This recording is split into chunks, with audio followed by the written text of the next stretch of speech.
एक बार की बात है, गौतम बुद्ध अपने शिष्यों के साथ बैठे हुए थे और उन्हें कुछ समझा रहे थे। बुद्ध के सभी शिष्य बड़े ध्यान से बुद्ध की बात सुन रहे थे।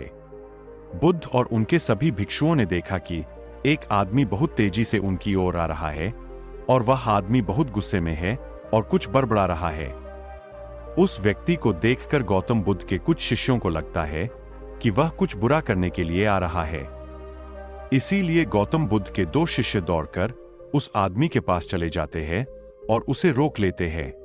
वह उस व्यक्ति से पूछते हैं कि तुम कौन हो और तुम्हें किससे मिलना है। वह व्यक्ति गौतम बुद्ध के शिष्यों से कहता है, मेरे रास्ते से दूर रहो, आज मैं इस बुद्ध को ही सबक सिखाऊंगा। उस व्यक्ति की बातें सुनकर गौतम बुद्ध के शिष्य उस व्यक्ति को शांत करने की कोशिश करते हैं, लेकिन वह व्यक्ति शांत नहीं होता है। बुद्ध उस आदमी को देखते हैं और मुस्कुराते हैं। फिर उन्होंने अपने शिष्यों से कहा कि मेरे प्यारे भिक्षुओं, उसे मेरे पास आने दो क्योंकि वह मुझसे कुछ कहना चाहता है। बुद्ध के भिक्षुओं ने अपनी आज्ञा का पालन करते हुए उस व्यक्ति के मार्ग से हटाया। इसके बाद वह व्यक्ति बुद्ध के सामने खड़ा हो जाता है। जैसे ही व्यक्ति बुद्ध के पास पहुंचता है, वह बुद्ध को गालियां देना शुरू कर देता है। बुद्ध उस व्यक्ति की गालियां सुनते रहते हैं, परंतु उसे कोई भी उत्तर नहीं देते।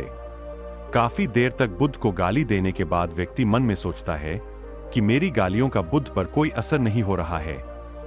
तभी उस व्यक्ति का गुस्सा और भी बढ़ जाता है और वह व्यक्ति बुद्ध पर थूक देता है।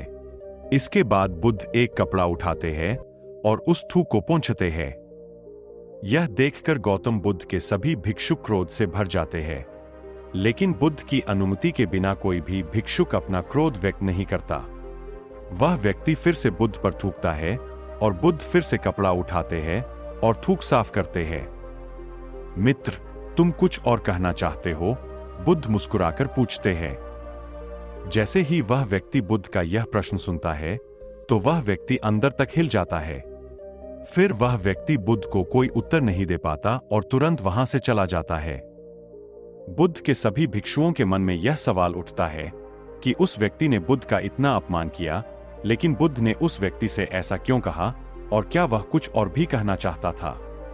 सभी भिक्षुओं में से एक भिक्षु बुद्ध से पूछता है कि आपने उस व्यक्ति से ऐसा क्यों कहा और क्या वह कुछ और भी कहना चाहता है, जबकि साफ था कि वह शख्स यहां कुछ कहने नहीं आया था, बल्कि आपका अपमान करने आया था। वह व्यक्ति बुद्ध का अपमान करके अपने घर तो चला जाता है, लेकिन पूरी रात सो नहीं पाता है। उसके मन में सिर्फ यही प्रश्न घूमता रहता है कि मैंने बुद्ध का अपमान किया, उन्हें गालियां भी दी, फिर भी उन्होंने मुझसे यह क्यों पूछा कि क्या मैं कुछ और कहना चाहता हूं, जबकि मैं वहां उनका अपमान करने गया था। अगले दिन वह व्यक्ति सुबह जल्दी उठकर बुद्ध के चरणों में लेट जाता है।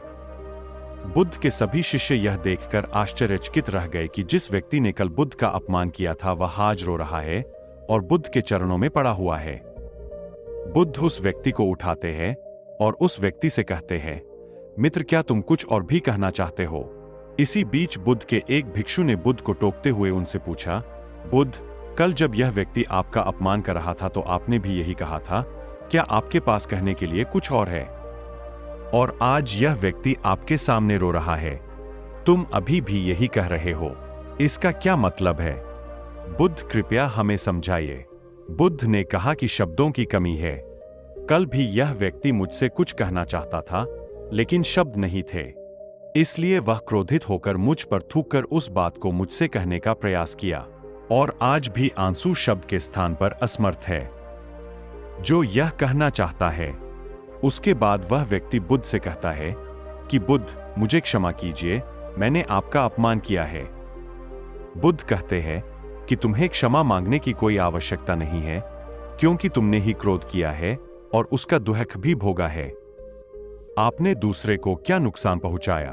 क्रोध एक आग की तरह है जो हम अपने हाथ में रखते हैं उसे किसी और पर फेंकने के लिए, लेकिन भूल जाते हैं कि उस अंगारे से पहले अपना हाथ जलता है।